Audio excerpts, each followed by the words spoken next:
এ বছর আগস্ট থেকে ডিসেম্বরের তৃতীয় সপ্তাহ পর্যন্ত অবৈধভাবে ভারতে প্রবেশ করতে গিয়ে যতজন বাংলাদেশ নাগরিক ধরা পড়েছেন তাদের মধ্যে মুসলিমদের সংখ্যাই বেশি বলে জানাচ্ছে ভারতীয় সীমান্ত রক্ষী বাহিনী বিএসএফ।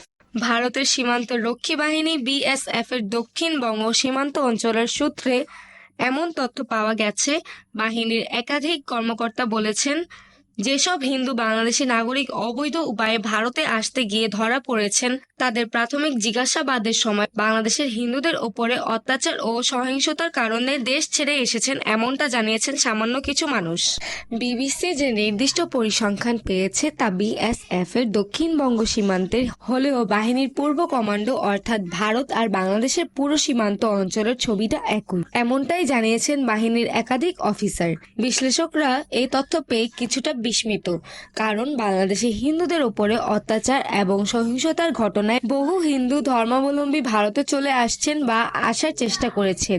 এমনই একটা ন্যারেটিভ বা আখ্যান ভারতের হিন্দুত্ববাদী সংগঠনগুলোর তরফে দেয়া হচ্ছে বেশ কিছুদিন ধরে। এই পরিসংখ্যান কি তাহলে সে আখ্যানকে খারিজ করে দিচ্ছে? বিএসএফ এর দক্ষিণবঙ্গ সীমান্ত অঞ্চলের সূত্রে যে পরিসংখ্যান পাওয়া গেছে তাতে দেখা যাচ্ছে এ বছরের আগস্ট মাস থেকে ডিসেম্বরের 24 তারিখ পর্যন্ত 716 জন বাংলাদেশি নাগরিক অবৈধভাবে সীমান্ত পেরোতে গিয়ে ভারতীয় সীমান্তীয় রক্ষীদের হাতে ধরা পড়েছেন।